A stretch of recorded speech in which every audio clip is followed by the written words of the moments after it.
بسم الله الرحمن الرحيم. السلام عليكم ورحمة الله وبركاته. dhammaan daawadayaasheena qiimaha iyo qaayaha naga mudan ee nala socda barteena Teacher of Cash Academy.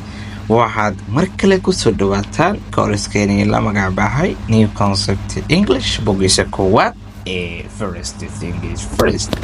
cashirkeena waa cashirkiisii saddexaad. fadlan haddii aad nagu cusub tahay subscribe inoo saar, gambalelkana furo. haddaad ka mid tahay dadkii horeen la joogay fadlan muuqaalka like inoo saar una share garee asxaabtaada si markaasi dad badan ay u gaaraan.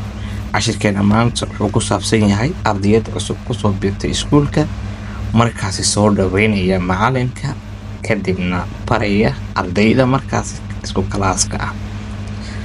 Mr. Blake ayaa marka soo dhaweynaya, wuxuu leeyahay good morning. fasalka uu soo galay asiga gabadhiya la socda, wuxuu leeyahay good morning, subax wanaagsan. isootis arday waxay leeyihiin good morning Mr. Blake, subax la mid ah Mr. Blake. Mr. Blake ayaa sii hadlay, wuxuu leeyahay this is Mrs. Sophia Dapton. tani waa Mr. ama Marwo Sophia Dapton. Sophia is a new student. waa ardayad cusub. she is iyaduna waa in French, waxay kasoo jeedaa Faransiiska. Mr. Blake ayaa weli sii wata, wuxuu kala barayaa ardaydii, wuxuu leeyahay Sophia this is kani waa Hans. he is German. ninkani waa Hans, wuxuuna kasoo jeedaa wadanka German. Hans wuxuu leeyahay nice to meet you, kulanti dambe oo xiisa leh. Mr. Blake ayaa hadalkiisii wuxuu leeyahay and this is tanina is Nako.